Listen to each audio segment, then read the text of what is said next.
தெறிக்கவிடும் காரம் நிறம் சுவையை தருகிறது. ஆச்சி மிளகாய் தூள் தெறிக்கவிடும் காரம் நிறம் சுவை.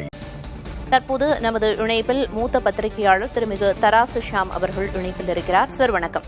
வணக்கம் சார், கூட்டணி குறித்து டிசம்பர் அறிவிப்பேன் அப்படின்னு டிடிவி தினகரன் சொல்லியிருக்காரு. அது மட்டும் இல்லாம என்டிஏ கூட்டணியில இருந்து யாரும் விலக சொல்லல, ஆனா விலகிறதுக்கான சூழல் ஏற்பட்டுச்சு அப்படின்னு சொல்லியிருக்காரு. உங்களோட முதற்கட்ட பார்வை அவரோட கருத்துக்களை வச்சு பார்க்கும்போது? திரு டிடிவி கூறுகிற கருத்துக்கள் எல்லாமே ஏற்புடையவைதான். அவர் எப்போதுமே மனதில் பட்டதை வெளிப்படையாக பேசக்கூடிய ஒரு அரசியல்வாதி. என்டிஏ கூட்டணியில அண்ணாமலை அவர்கள் இருந்த போது அவரது நிலைப்பாடு என்பது சிறிய கட்சிகளிடம் ஒரு தேசிய கட்சி சில சீட்டுகளுக்காக கெஞ்ச வேண்டிய அவசியம் இல்லை, நமது வலிமையை நாம் பெருக்கிக் கொள்வோம். பாஜக தலைமையிலே அந்த கூட்டணி இதுதான் 2024 வரைக்கும் அவரது நிலைப்பாடு. அம்மா மக்கள் முன்னேற்ற கழகம் உட்பட பல கட்சிகள் அப்படித்தான் அதில் இணைந்தன. திரு டிடி அவர்கள் தேனியிலே நிற்கும் போது அண்ணாமலை அவர்களை நேரடியாக சென்று பிரச்சாரம் செய்தார். அதற்கு பிறகு ஏப்ரல் மாதம் அமித்ஷா அவர்கள் எடப்பாடி பழனிசாமி தலைமையிலான அதிமுகவுடன் கூட்டணி என்று அறிவித்த பிறகு அது அவர்களுக்கு ஏமாற்றமாகத்தான் இருந்திருக்கும். அதை டிடிவி இன்றைக்கு வெளிப்படையாகவும் கூறினார். ஆக எடப்பாடி பழனிசாமி என்பவரை எதிர்த்து துவங்கப்பட்ட கட்சி அமமுக. அந்த கட்சி இப்போது எப்படி அதே கூட்டணியிலே தொடர முடியும்? இதுதான் அவரது கேள்வியாக இருந்தது பிரதானமாக.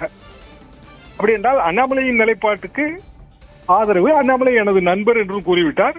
தேசிய ஜனநாயக கூட்டணியிலிருந்து நான் வெளியேறிவிட்டேன் என்று சொன்ன போது கூட அண்ணாமலை அவர்கள் தொலைபேசி மூலமாக அவசரப்படாதீர்கள் என்று கூறியதாகவும் டிடிவி அவர்கள் கூறிவிட்டார். பொதுவாக டிடிவி உள்ளதை உள்ளபடி உண்மையை பேசுவார், மனதில் பட்டதை வெளிப்படையாக பேசுவார்.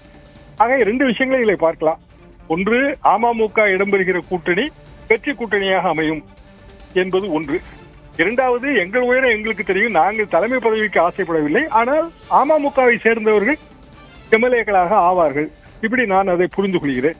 மூன்றாவது, திரு விஜய் அவர்கள் அந்த கூட்டணியில் நீங்கள் இடம்பெறுவீர்களா என்ற கேள்விக்கு அவர் பதில் அளிக்கவில்லை. ஆனாலும் அவர் நீங்கள் அப்படி யாரையும் சிறுமைப்படுத்த வேண்டாம், யாரையும் குறைவாக இடைபட வேண்டாம் என்கிற ரீதியிலே ஒரு சாஃப்ட் கார்னர், விஜய் அவர்களுக்கு ஒரு சாஃப்ட் கார்னர் காட்டியதாகத்தான் நான் உணர்கிறேன். அரசியலில் எது வேண்டுமானாலும் நடக்கும் என்கிற அவரது கருத்து சரிதான். எத்தனையோ விசித்திரங்கள் அரசியல் நடந்திருக்கின்றன. ஆனால் ஏதாவது ஒரு கூட்டணி என்பது அவசியம். அது திரு டிடி அவர்களுக்கு தெரியும், அவருக்கும் மிகப்பெரிய அனுபவம் இருக்கிறது. ஆக தமிழ்நாடு அரசியல் 2026 ஒரு பெரிய மாறுதலை நோக்கி போகிறது. இப்படிதான் நாம் இதிலே புரிந்து கொள்ள முடியும். இன்னமும் கூட்டணிகள் முழுமையாக தமிழ்நாடு அரசியலிலே உருப்பெற்று விட்டனவா என்ற கேள்விக்கு விடையளிக்க முடியவில்லை. ஏனென்றால் திரு செங்கோட்டையன் அவர்கள் விதித்த அந்த கெடு, திரு டிடி அவர்கள் செங்கோட்டையன் அவர்களுக்கு வாழ்த்தும் தெரிவித்து விட்டார். ஆக ஒட்டுமொத்தத்தில் டிடி அவர்களின் எதிர்பார்ப்பு என்னவாக இருக்கிறது என்றால், எடப்பாடி பழனிசாமி இல்லாத அதிமுகவோடு என்டிஏ கூட்டணி, அந்த கூட்டணியிலே தான் இடம்பெறலாம். ஃபர்ஸ்ட் ஆப்ஷன் என்டிஏ என்று அவர் கூறிவிட்டார். ஆனால் அதில் எடப்பாடி பழனிசாமி தலைமை வகிக்கிற அதிமுக அப்படி இடம்பெற்றால் அது அமமுகவுக்கு நன்மை பயக்காது என்பது அவரது கருத்து. அது சரிதான். தொடர்ந்து அந்த கருத்தை அவர் வலியுறுத்தி வருகிறார். அதிமுக என்ன முடிவு எடுக்க போகிறது? அதாவது எடப்பாடி பழனிசாமி இன்றைக்கு அவசர ஆலோசனை எல்லாம் நடத்தியிருக்கிறார். அது என்ன முடிவு எடுக்க போகிறது? இதையெல்லாம் வைத்து அடுத்த ஓரிரு வாரங்களிலே இன்னும் நமக்கு பல தெளிவுகள் பிறக்கும். டிடிவியை பொறுத்தவரையில் அவர் கூட்டணி டிசம்பர் மாதம் தான் என்பதிலே தெளிவாக இருக்கிறார். நிச்சயமாக நீங்க குறிப்பிட்ட மாதிரி அவரோட கருத்தை உறுதிப்பட சொல்லியிருக்காரு. பொறுத்திருந்து பார்க்கலாம் அடுத்தடுத்த நகர்வுகள் என்னவாக இருக்கிறதுன்னு. இணைப்பில் உங்களோட கருத்துக்களுக்கு நன்றி சார்.